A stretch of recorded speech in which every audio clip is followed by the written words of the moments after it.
چھوٹی چچی کی طبیعت کا بہت دنوں سے سن رکھا تھا، لیکن اتنی دور جانے کا تصور کر کے ہی رہ جاتی۔ راستوں کا اتنا علم نہیں تھا، جہاں جانا ہوتا انوار ہی لے جاتے۔ فون پر تو ہر تھوڑے دن بعد خیریت معلوم کر لیتے۔ آخری دفعہ فون کیا تو چچی کی بہو نے اتنی سرد مہری سے طبیعت بتائی کہ دوبارہ فون کرنے کی ہمت ہی نہیں ہوئی، جانے کا ہی ارادہ کر بیٹھی۔ اسی لیے اللہ نے بھی راستے بنا دیے۔ انوار نے آج آفس کی چھٹی کی تھی، انہیں کسی کام سے جانا تھا۔ اتفاق سے علاقے کا نام سنا تو میں خوش ہو گئی۔ ارے قریب ہی چچی کا گھر ہے، آج چچی کی عیادت کر آتی ہوں۔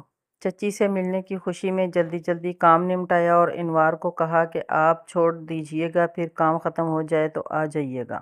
آج کا دور ایسا ہے کہ عیادت کے لیے بھی جاؤ تو فون کر کے ہی جانا پڑتا ہے۔ فون کیا تو منصور بھائی نے اٹھایا، بتایا تو خوش ہو گئے اور کہنے لگے میاں کو بھی بول دینا کھانا ہمارے ساتھ کھائے۔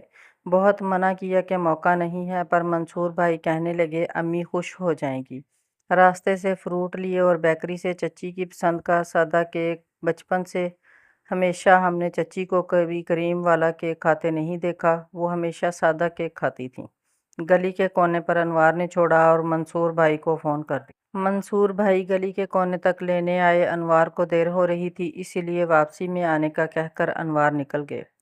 منصور بھائی اتنی محبت اور اپنائیت سے ملے، سر پر ہاتھ رکھا کہ گڑیا خیریت سے ہو، بچوں کو نہیں لائیں؟ بے اختیار آنکھوں میں نمی اتر آئی کہ اس نام سے تو اب کوئی نہیں پکارتا۔ نہیں منصور بھائی، دونوں بچے کالج سے دیر سے آتے ہیں، پھر منصور بھائی گرمی میں نکلنا بڑا مشکل لگتا ہے۔ ہاں یہ تو ہے، آنا پھر کبھی بچوں کو لے کر۔ چچی کے کمرے میں داخل ہوئی تو سامنے چچی بیڈ پر بیٹھی ہوئی تھی۔ دل دکھ سے بھر گیا کہ چچی اتنی کمزور ہو گئی ہیں۔ مجھے دیکھتے ہی چچی کی آنکھوں میں ایسی چمک آئی، گلے لگایا، ماتھا چوما اور دعائیں دینے لگیں۔ بچوں کا پوچھا۔ تھوڑی دیر میں چچی کی بہو لوازمات اور چائے لے کر آئی، بہت اچھی طرح ملی۔ فون پر سرد مہری سے بات کرنے کا شائبہ تک نہ تھا، میں بھی اچھے سے ملی۔ ارے منصور بھائی نے کھانے کا کہا تھا تو چائے کے ساتھ اتنا اہتمام کیوں کیا؟ میں مہمان تھوڑی ہوں، اتنے عرصے بعد آئی ہیں، شاہینہ آپی تو مہمان ہی ہوئی نا۔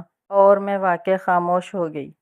واقعی 8 مہینے سے چچی کی بیماری کا سن رہی تھی، ہسپتال میں دیکھ کر آئی تو پھر گھر کی مصروفیات کی وجہ سے نکل ہی نہ سکی۔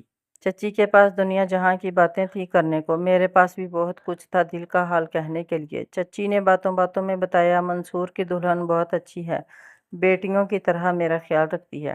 چچی نہ بھی بتاتی تو اندازہ تو ہو ہی گیا تھا، سلیقہ طریقہ، گھر بار اور ناشتے کی سرونگ دیکھ کر پتہ چل رہا تھا۔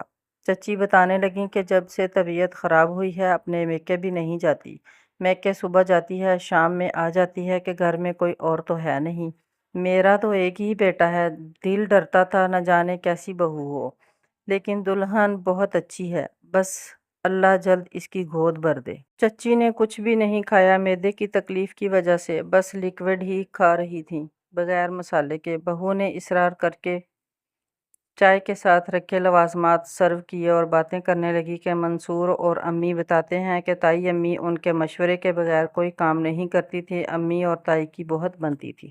میں بھی ٹھنڈی سانس بھر کر رہ گئی کہ وہ بھی کیا دن تھے، عید بقرعید شادی سب شاپنگ امی چچی کے ساتھ کرتی تھیں۔ امی کے ذکر پر میں آبدیدہ ہو گئی تو چچی کہنے لگیں کہ یہ بھی میکہ ہے تمہارا، نورین فرحین کی طرح، آیا کرو، رہنے آؤ، بچوں کو لے کر آؤ جب دل کرے۔ اتنا دل بڑا ہوا، باتوں میں وقت گزرنے کا احساس بھی نہیں ہوا۔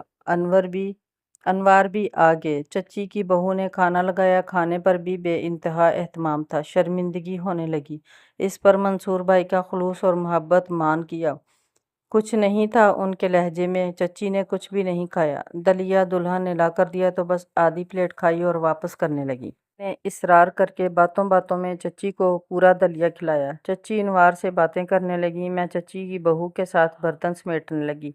بہت منع کرنے کے باوجود میں نے کچن میں برتن رکھے اور پلٹنے لگی تو چچی کی بہو فضا نے مجھے مخاطب کیا، شاہینہ آپی آپ کو فون پر میرا انداز برا لگا تھا۔ میں نے بھی دل میں رکھنا مناسب نہ سمجھا، تصدیق میں گردن ہلا دی۔ آنٹی کو معدے کا کینسر ڈائگنوز ہوا ہے، پچھلے دنوں بھی بہت تکلیف سے گزری ہیں، لاسٹ سٹیج ہے، ڈاکٹر بہت زیادہ ٹریٹمنٹ کے حق میں نہیں ہیں۔ آپ سب کو آنٹی اتنا یاد کرتی ہیں، منصور نے سب کو فون کر کے بتایا بھی تھا۔ آپ سے تو آنٹی اتنا پیار کرتی ہیں۔ منصور کو بھی چھوٹی بہنوں والا مان تھا۔ ان 8 مہینوں میں آپ کی کمی بہت محسوس ہوئی۔ آپ کا تو بچپن گزرا ہے آنٹی کے ساتھ۔ آج دیکھیں آنٹی کتنا خوش ہیں۔ دلیا بھی کھا لیا ورنہ 2 چمچ کھا کر واپس کر دیتی ہیں۔ فروٹ بھی کھایا اور چہرہ خوشی سے پرانی باتوں کو یاد کر کے دمک رہا ہے۔ میں اور منصور آنٹی کا بہت خیال رکھتے ہیں۔ منصور کا تو بس نہیں چلتا اپنی امی کے منہ سے نکلی ہر بات پوری کر دیں۔ یہ خوشی تو آپ ہی دے سکتی تھیں، پھر اتنی دیر کیوں لگائی؟ میں نے آپ سے اسی لیے روڈ ہو کر بات کی کہ جس طرح آنٹی آپ سے بہت پیار کرتی ہیں آپ بھی ضرور آئیں گی۔ آپ کو برا لگا ہو تو معاف کیجیے گا، میرا مقصد آپ کی دل آزاری کرنا نہیں تھا۔ بس میں چاہتی تھی کہ ایک دفعہ تو آپ آ کر آنٹی سے ملیں۔ منصور بہت اکیلے پڑ گئے تھے۔ پھر باتیں کرتے ہم کمرے میں آئے تو انوار جانے کا کہنے لگے۔ چچی کو خدا حافظ کرنے بیٹھی تو اتنی حسرت سے دیکھنے لگی اور پوچھنے لگی پھر کب آؤ گی؟ میں کہہ رہی تھی منصور سے شاہینہ بال بچوں میں مصروف ہوگی، فرصت ملے گی تو دوڑی ہوئی آئے گی، اور دیکھو تم آ گئیں، اب آتی رہنا۔ میں نے بھی وعدہ کیا کہ آتی جاتی رہوں گی، بچوں کے ساتھ پروگرام بناؤں گی۔ مٹھی میں پیسے دے کر کہنے لگیں سہاگنوں کے ہاتھ خالی اچھے نہیں لگتے۔ آنکھوں میں آنسو آ گئے کہ اب یہ جملے سنے زمانہ ہوا۔